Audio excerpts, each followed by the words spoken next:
some increase in the activities of illegal financial operators, IFOs, which threaten public trust and the stability of the Nigerian financial system. The FSRCC and NBC hereby advises the general public to refrain from dealing with unlicensed financial operators who deceive individuals with unrealistically high investment returns. Make sure to verify the licensing status of such companies and schemes on this website. To report any suspicions of illicit financial activities, call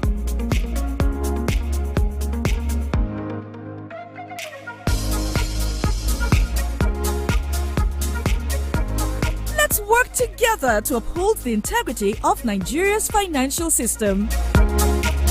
Announcer, FSRCC. The Financial Services Regulation Coordinating Committee.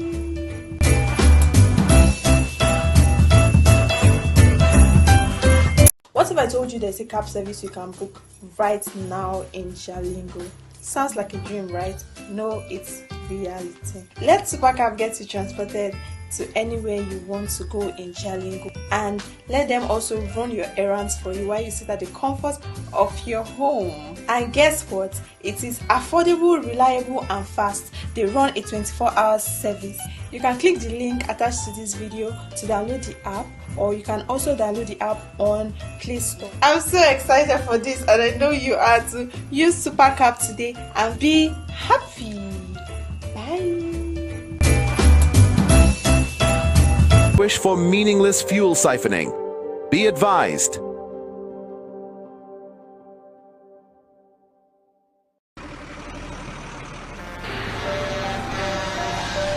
When a tanker bearing fuel falls or an underground pipe bearing fuel bursts, what do? Scooping fuel in your bucket or running far away from impending fire? You have a few seconds to take the wisest decision. Walk away? No, that is not enough. Shift? No, that is not enough. Stay there and gist and take shots with your phone? That is madness. Run. Yes, run away. Yes, your life depends on your action.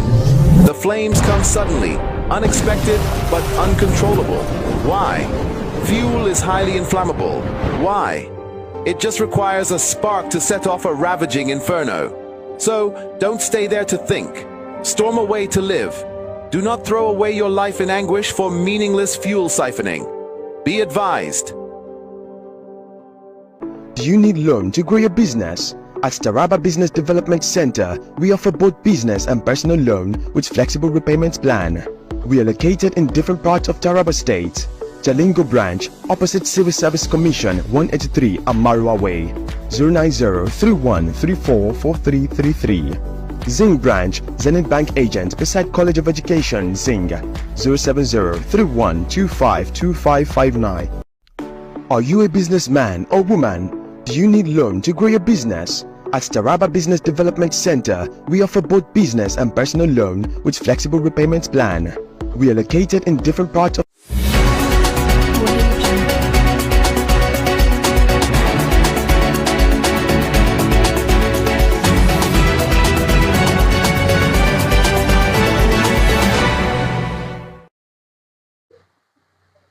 Welcome to the broadcast of news at 9 p.m. on Sun TV, the pulse of the nation.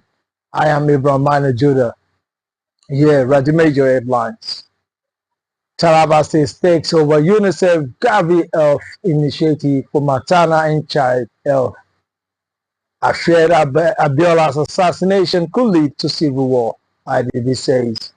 South Africa invites Ukraine Zelensky for state visits.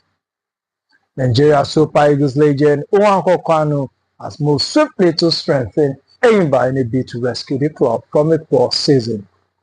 Now the news in full. Taraba State takes over UNICEF's Gavi Health Initiative for maternal and child health. Taraba State government has officially taken over the health structures established under the Global Alliance for Vaccines and Immunization Gavi initiative from the United Nations Child Fund UNICEF. This move marks the conclusion of the 3-year project in the state, with focus on expanding immunization coverage, improving maternal health care, and promoting better nutrition for women and children. The initiative has made significant strides in hard-to-reach areas across the state. UNICEF Chief of Bauchi Field Office Nuzhat Rafiq highlighted the initiative's achievement in improving and called for the integration of project health workers into the state civil service for sustainability.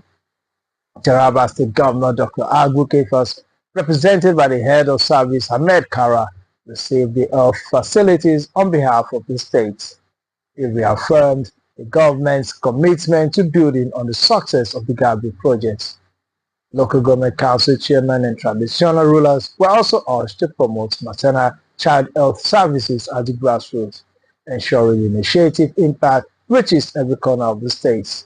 This move is expected to improve healthcare outcomes for women and children in Taraba State.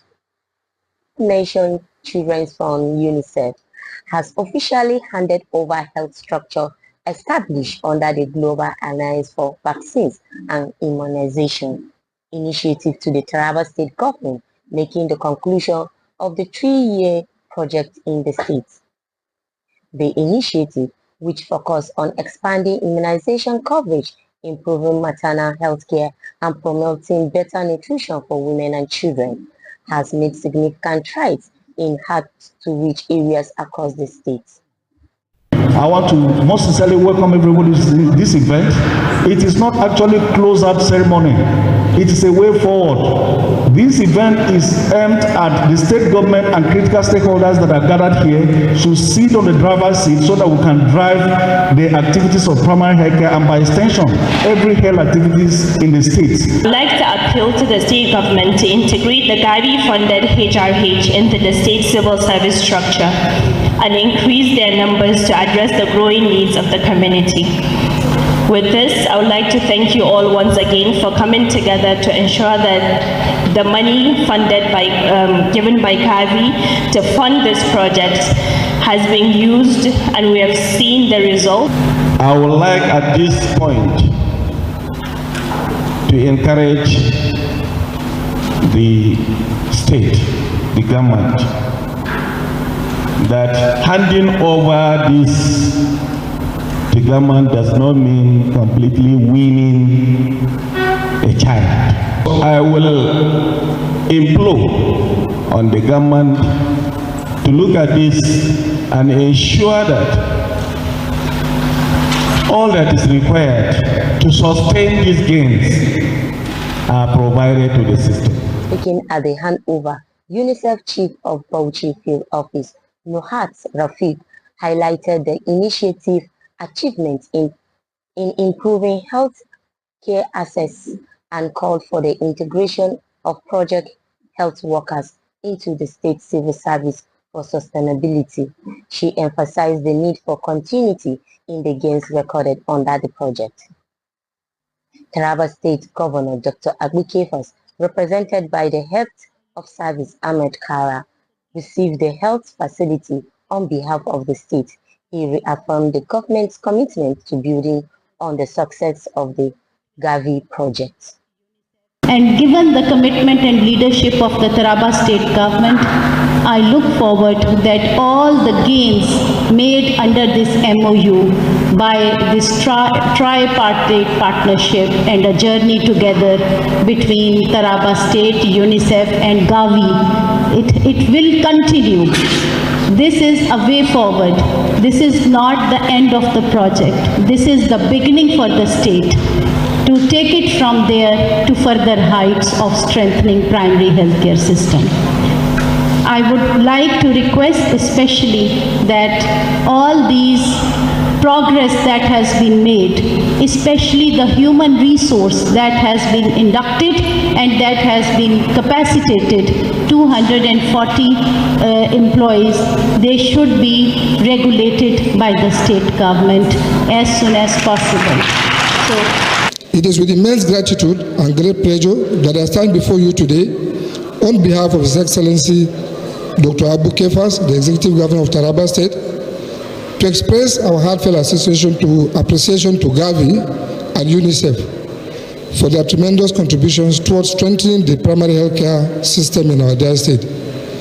Today marks a significant milestone as we gather to chart a way forward at this phase of the Gavi HSS Primary Healthcare MOU, ensuring that the progress achieved so far paves way for a new phase of future partnership and collaboration in healthcare delivery. It's imperative that we chart a sustainable investment direction that ensures the continuity and improvement of these successes. Our collective goal must remain focused on securing a healthier future for our children and generation yet unborn. In addition, local government council chairmen and traditional rulers were urged to promote maternal and child health service at the grassroots, ensuring the initiative impact reaches every corner of the state. Lilian Yakubu reporting for Some TV. Chairman of APC, Honorable Barrister Ibrahim Tukur El-Sudi, visits the APC Youth Vanguard State Office in Jalingo. Honorable Barrister Ibrahim Tukur El-Sudi, the Taraba State Chairman of the All Progressive Congress APC, on Thursday, 20 February 2025, visited the APC Youth Vanguard State Office in Jalingo. He was warmly received by Comrade Idris Ayuba, the state coordinator of the APC Youth Vanguard, alongside Dr. Jinadu Gavi Yahweh, the secretary, and other esteemed officials. During his visit, Barrister El-Sudi commended the APC Youth Vanguard for their resilience and unwavering commitment to the party in Taraba State. He emphasized that their efforts will not go unnoticed, stating that the APC represents the sole viable alternative for governance and development in the state. He urged all members to work collaboratively, fostering unity within the party to ensure success in the upcoming 2027 elections. In response, Comrade Idris Ayuba assured the state chairman of the APC Youth Vanguard's readiness and strategic positioning as a crucial force for the party's success in 2027. He highlighted that all organizational structures and organs of the Vanguard in the state remain intact and fully committed to supporting the party's objectives. This visit underscores the importance of youth engagement and collaboration within the APC as the party prepares for future challenges and opportunities. Federal Polytechnic Bali Council approves Constitution of Disciplinary and Appeal Committee. The Governing Council of the Federal Polytechnic Bali in Taraba State has constituted a 7-man disciplinary appeal committee for the institution. This was disclosed by the chairman of the council, Dr. Jibri Sabakolo, on Thursday, immediately after the third council meeting held between 16th and 20th of February 2025 at the Federal Polytechnic Bali Rectors Conference Room. Dr. Jibri Sabakolo explained that the formation of the committee was consequent to the directive given by the Federal Minister of Education for every institution to put in place a committee. The committee has Engineer Sani Isa Abubakar, Deputy Rector, as chairman. Other members of the committee include Alhaji Umar Ibrahim Baba, Acting Registrar Alhaji Abdullahi Sada Inde, Mr. Ango Umar Jacob, representing Federal Ministry of Education, Dr. Sani Abdullahi, Chairman, Act 2, and Honorable Tekimbi, while Barrister Lawi Nixon Abanyi will serve as member and secretary. The committee is vested with the responsibility of entertaining disciplinary and appeal cases from individuals or group of individuals in any case or cases that such parties are not satisfied with an early disciplinary action taken against such an individual or group. The committee can also entertain appeal on already passed judgment on Iran staff. Clergymen assaulted amidst UMC and GMC crisis in Banyam. A dramatic and violent scene unfolded outside the premises of Banyam Theological Seminary in Karim Lamido local government area as a group of women mobbed and assaulted a clergyman, Musa Kulu, among an ongoing church crisis. This incident, captured in the short clip obtained by Taraba News, is linked to the deepening dispute between the Global Methodist Church GMC and United Methodist Church UMC. The two factions, once united, has been locked in an intense battle over doctrinal differences and the ownership of church properties since their split. Eyewitnesses report that Musa Kulu, identified as a teacher at the seminary, was confronted by the women outside the institution's premises. As he attempted to escape the escalating altercation, he was struck by a stick thrown by one of the women, causing him to fall. The clip shows the women surrounding him aggressively before he was eventually assisted by bystanders. The exact circumstances leading to the assault remain unclear, but tensions between GMC and UMC members have continued to rise, with heated disputes spilling to public spaces. Efforts to reach church leaders from both factions for comments were unsuccessful at the time of filing this report. Residents have expressed growing concern over the increase in hostility and fear that the situation could escalate into more violence. Authorities and religious leaders have been urged to intervene swiftly to prevent further breakdown of peace in the community.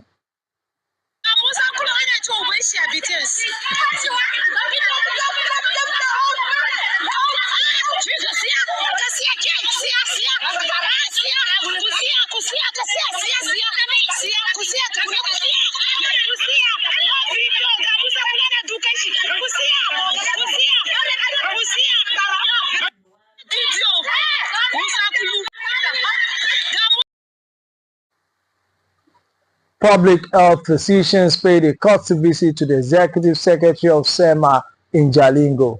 The Taraba State Association of Public Health Physicians of Nigeria branch of Nigeria recently paid a courtesy visit to the executive secretary of Taraba State Emergency Management Agency SEMA, Dr. Audu Echusen.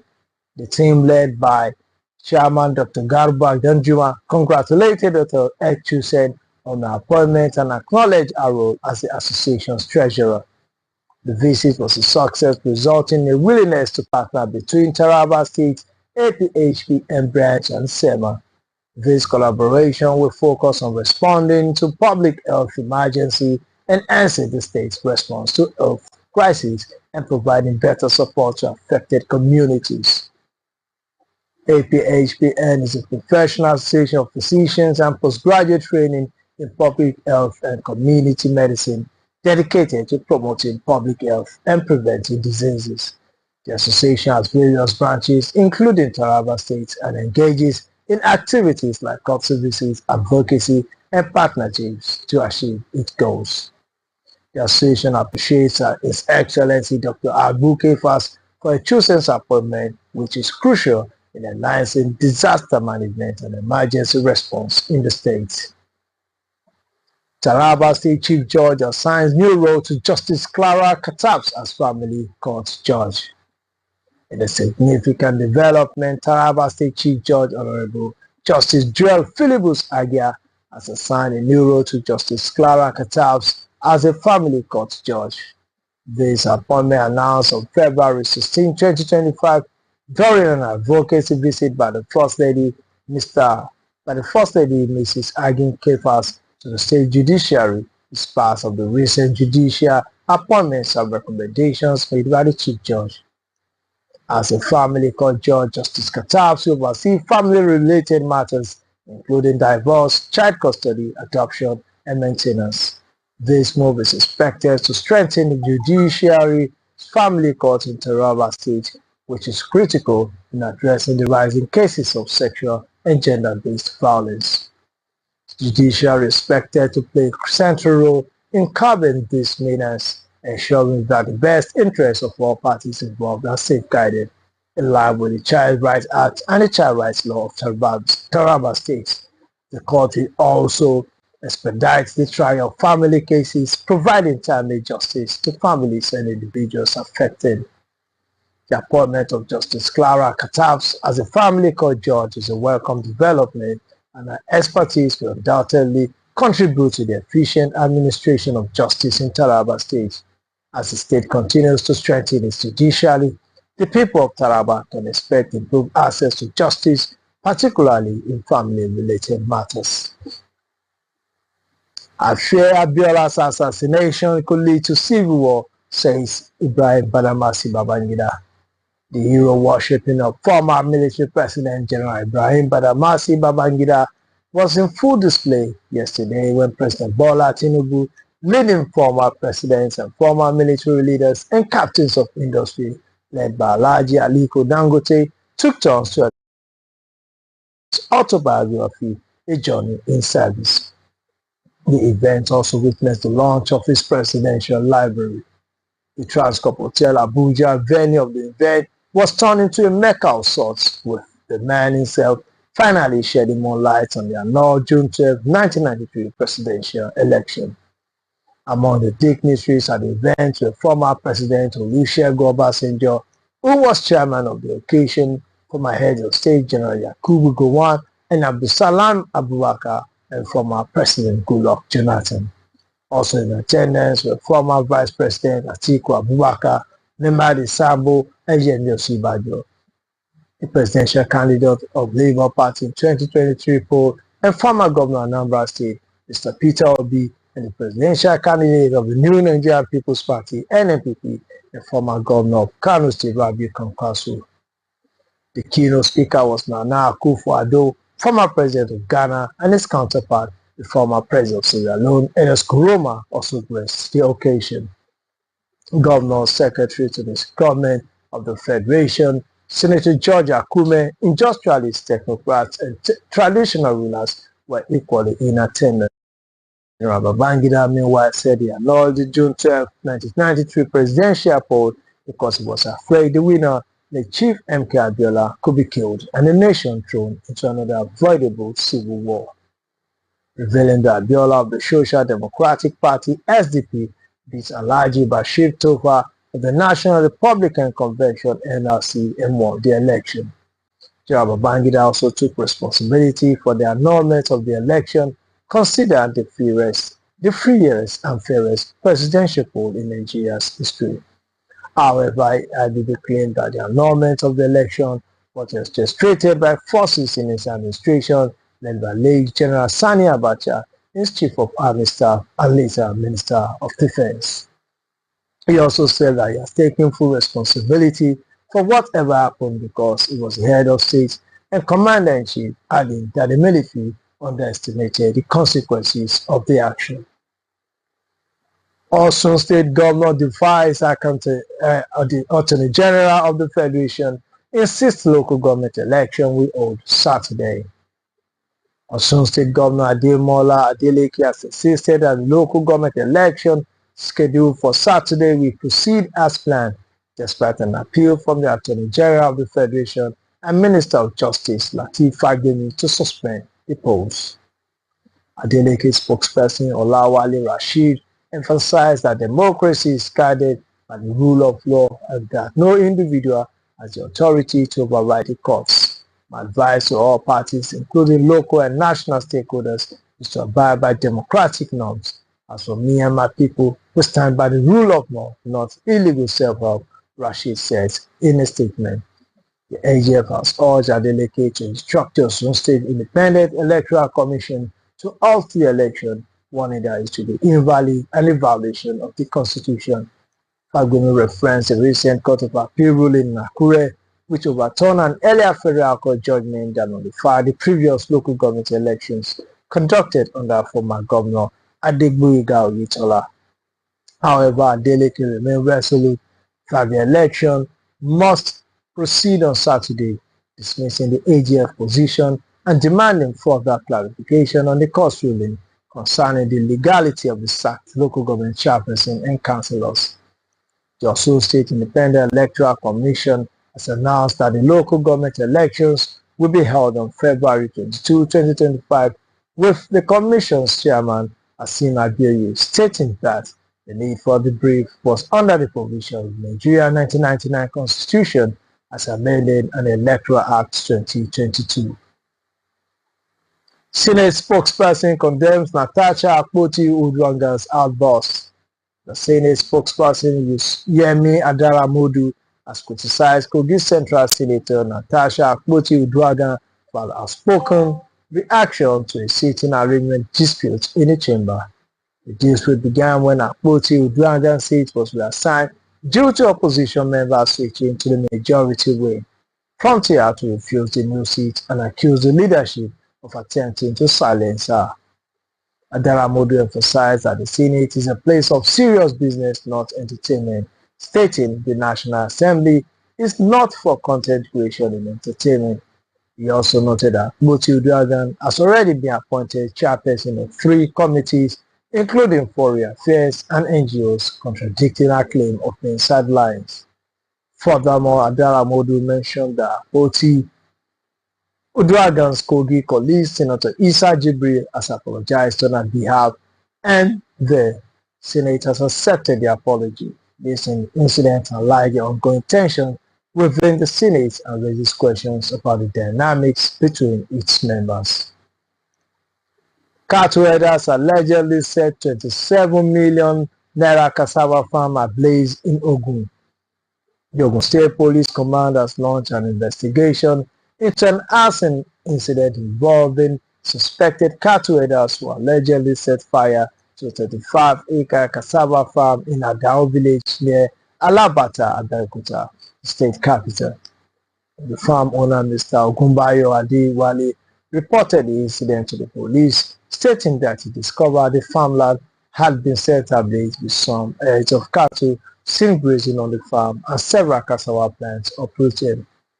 According to the police spokesman, CSP Omolola Oduntola, preliminary investigation commenced immediately, leading to the identification of the owner of the seized cow, while the complainant estimated the damage to his farmland to be at 27.3 million naira. The case has been transferred to the surveillance section for further inquiries and necessary legal action. The police command assured the public that justice will be served and urged all parties to remain calm while the investigation is ongoing. The command remains committed to maintaining law and order, preventing intergroup conflict, protecting the rights of all citizens. MSF Sokoto State Government launched vaccination campaign targeting 50,000 children. Medicine Sans Frontier, MSF, also known as the Doctors Without Borders, has partnered with the Sokoto State Ministry of Health to launch a vaccination campaign aimed at protecting children from life-threatening diseases such as measles and diphtheria. The campaign targets 50,000 children under the age of 5 in Sokoto State. According to MSF, the campaign is necessary due to the high number of measles cases in Nigeria, with over 17,000 cases treated in 2024 alone. Measles can cause severe complications such as pneumonia, brain damage, and even death if left untreated. The joint campaign will administer the measles vaccine and the Penta-5 vaccine, which protects against diphtheria, tetanus, hepatitis B, whooping cough, and Haemophilus influenza type B. Additionally, MSF will provide catch-up vaccines for children who may have missed their scheduled doses for polio, rotavirus, and tuberculosis, among other diseases. The campaign is currently underway in several local government areas in Sokoto State, including Sokoto North, Sokoto South, Wamako, and Dange Shuni. During the first phase of the vaccination exercise, which began in November 2024, 53,095 children were vaccinated across 6 local government areas in Sokoto State. Alarmingly, 63% of these children had never received any vaccines prior to this campaign. Babangida denies involvement in Daily Giver's death, seeks truth. Former military President General Ibrahim Babangida has categorically denied any involvement in the death of veteran journalist Daily Giver, who was assassinated via a passive bomb in a Ikeja home on October 19, 1986. Giwa was a vocal critic of Babangida's military government. In his autobiography, A Journey in Service, presented in Abuja, Babangida expressed hope that the truth behind Giwa's death will be uncovered, bringing an end to the long-standing allegations against him. Babangida noted an investigation into Giwa's death was hindered by the media's adversarial attitude towards the government. which he claimed has remained a hallmark of the Nigerian media to this day. The former military president recalled that when Obasanjo's civilian administration reopened the Giwa's case at the Puta panel on human and civil rights, he expected that new evidence will emerge. However, no new evidence was presented, leaving the case unsolved. Babangida's denial of involvement in Giwa's death comes as he launched his presidential library and presents his autobiography, which provides insight into his tenure as military president. The event was attended by prominent figures including President Bola Tinubu, former presidents and captains in the Northwest region. The partnership aims to create a new generation of young, successful, and rich farmers supporting food security and youth empowerment in the country. Under the scheme, each beneficiary received a loan of up to 5 million naira to cultivate maize or rice with high yields and proving high profit margins. The initiative targets unemployed youth, including holders of HND, bachelor's degrees, master's degrees, and PhDs. The partnership is part of the federal government's effort to boost agriculture and provide food for citizens. The Bank of Agriculture has committed to implementing the loan scheme, which will be coordinated by the Barao Initiative for Agricultural Revolution in the Northwest. The initiative has allocated 2.79 billion for the project, with each of the 186 local governments in the 7 Northwest states selecting 3 young farmers to benefit from the scheme. The selected farmers will be guided in cultivating maize and rice crops to boost yields, reduce food costs, and enhance food security in the region. Babangida's 32-year overdue apology for June 12th annulment welcome. Former Niger State Governor Babangida Aliyu has commended ex-military head of state Ibrahim Babangida for apologizing to Nigerians for his role in the annulment of the June 12, 1993 presidential election. Babangida, in his autobiography, Joining Service, acknowledged that Moshood Abiola, the candidate of the Social Democratic Party, won the election, describing the annulment as an accident of history. Aliyu praised Babangida for showing remorse, stating that the former military leader deserved forgiveness for his actions. He also emphasized the significance of Babangida's memoir, which provides insight into the events surrounding the annulment. The June 12th election was widely regarded as free and fair, but its annulment led to widespread protests and arrests. Babangida's apology comes 32 years after the event, with many Nigerians welcoming the gesture as a step towards healing and reconciliation.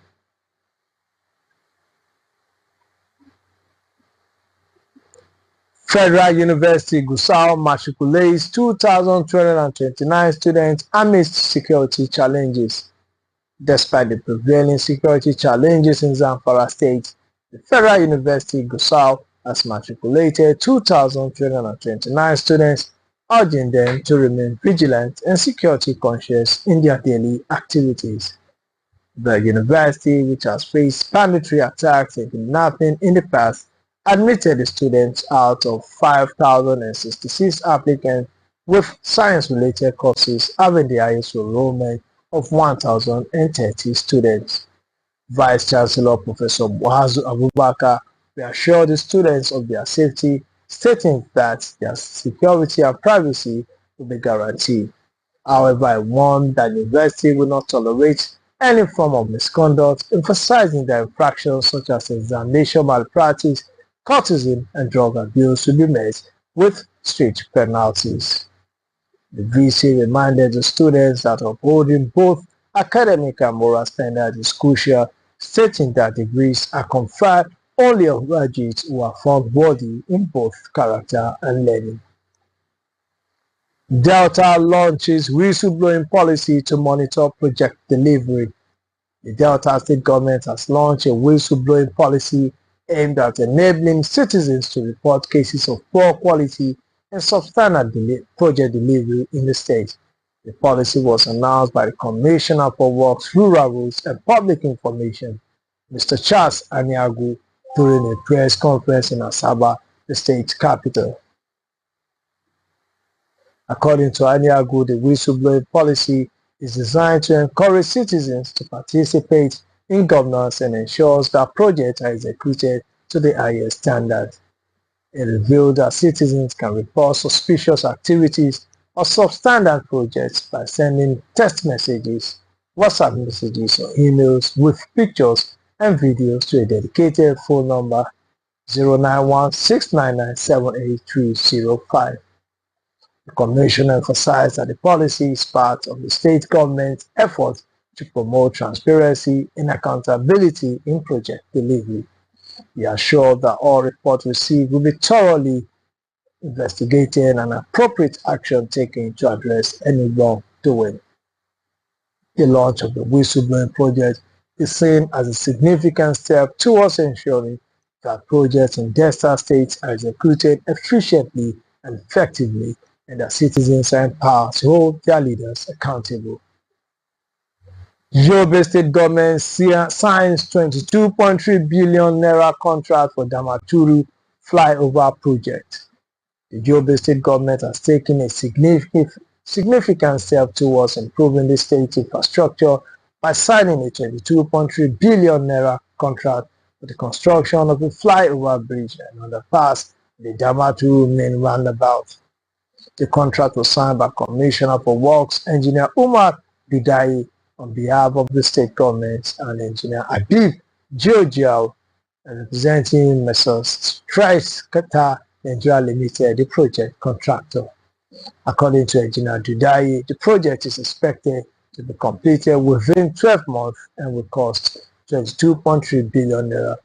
Additionally, the state government has signed a contract for the construction of the Damaturu Gambir Road, which is expected to be completed within 9 dry months.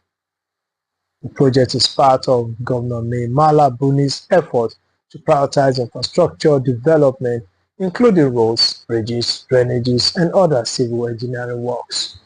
The Damaturu metropolis will undergo significant transformation with the construction of 23.5 kilometers of roads, 27 kilometers of concrete drainage, and resurfacing of all major roads in the state capital.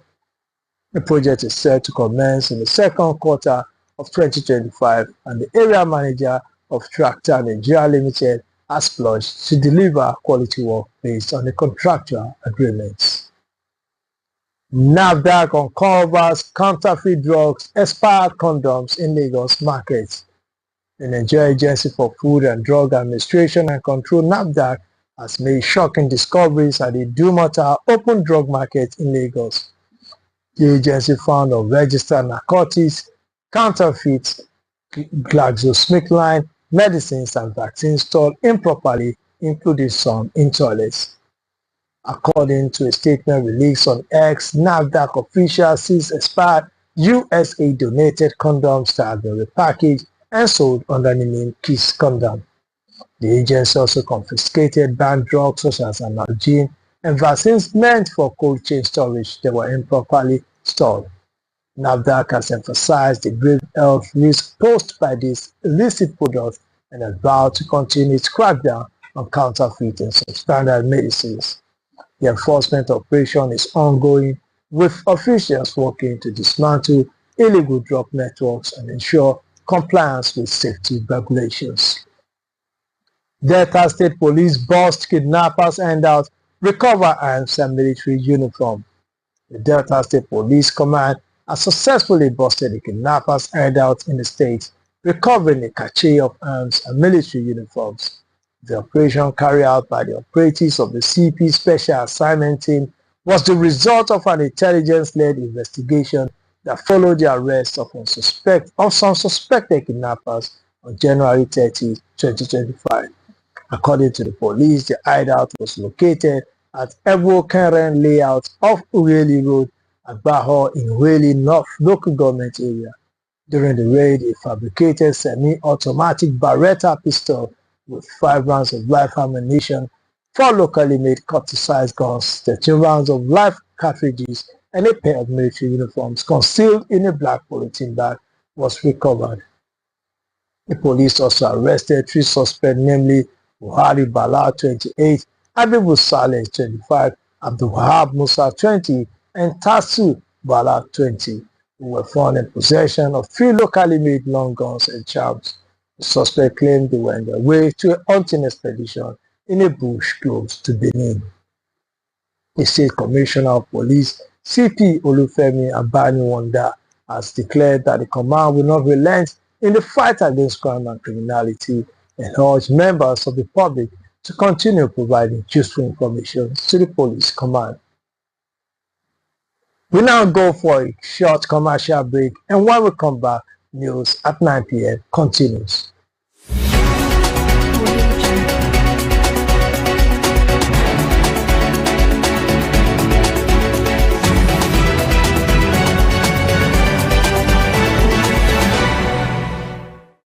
For this, and I know you are to use Super Cap today and be happy.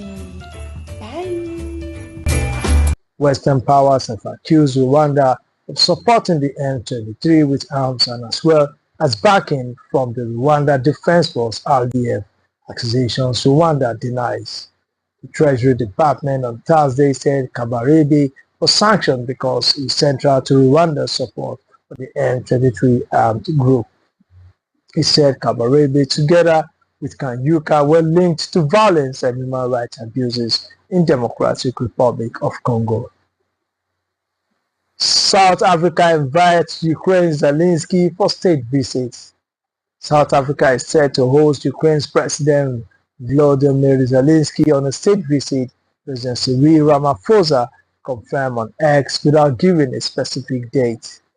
The invite comes at the end of the week, which saw Kiev excluded from US-Russia talks on how to bring an end to the 3-year war in Ukraine.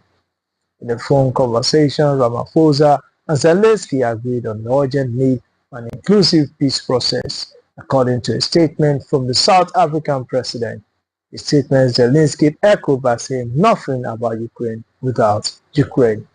South Africa, which has in the past been accused of having a closer relationship with Moscow, has tried to play a role in finding an end to the fighting. In 2023, Ramaphosa led a delegation consisting of 7 African countries, including Egypt, Senegal, Zambia, and Uganda, and met Zelensky and Russian President Vladimir Putin. South Africa has historic ties with Russia, and both countries form part of the influential BRICS bloc, an alliance of major economies that also includes Brazil, India, and China. Ramaphosa, in a post shared on his X page, said, "I welcome the constructive engagement I have with President Zelensky, and I look forward to hosting him in South Africa soon for a state visit." Zelensky on his part said he has thanked Ramaphosa for South Africa's support for Ukraine's sovereignty and territorial integrity. In their conversation, we all hope to achieve a just and lasting peace this year, he added. Ramaphosa and Zelensky have had regular conversations since Russia's full-scale invasion of Ukraine in 2022 and has met in person, but despite Zelensky's interest in a state visit to South Africa, there have been no movement to make this happen until now. The Ukrainian leader back in December expressing interest in coming to South Africa during an engagement with African journalists at the International Food Summit, according to South African live publication News 24. Now to sports news. Nigeria Super Eagles legend Nwankwo Kanu has moved swiftly to strengthen Enyimba in a bid to rescue the club from a poor season. Nigeria Super Eagles icon Nwankwo Kanu has taken the decisive action to bolster Enyimba's FC squad as his club seeks to recover from a challenging season. In a bid to strengthen the team and secure a strong finish in the ongoing 2024-2025 campaign, Enyimba has officially announced the signing of 8 new players. The People's Elephants, currently sitting 10th in the Nigeria Premier Football League (NPFL) and having recently crashed out of the CAF Confederation Cup, has struggled with just 2 wins in their last 10 matches across all competitions. However, following a much-needed victory against Rivers United, the club is looking to build momentum.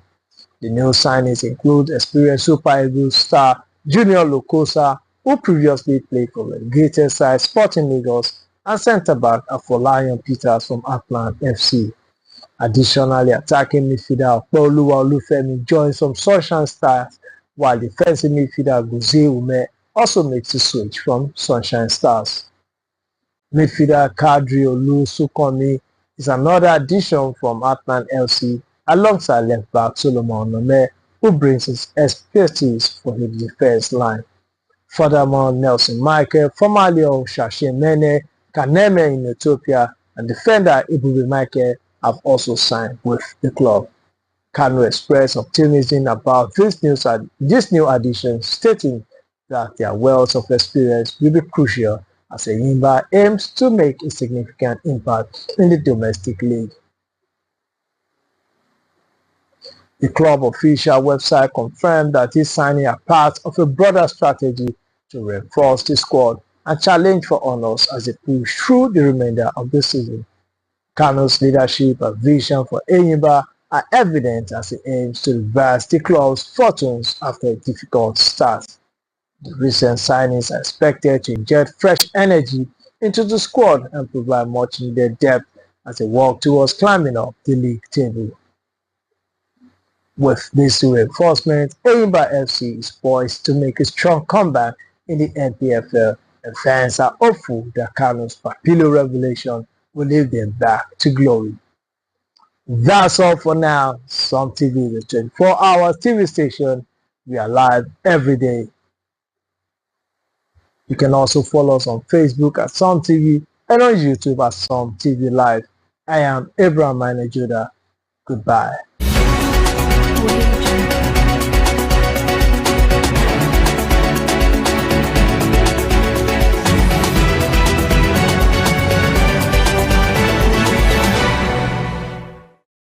FSRCC, in collaboration with the National Broadcasting Commission, NBC, wishes to draw the attention of the public to the worrisome increase in the effort to uphold the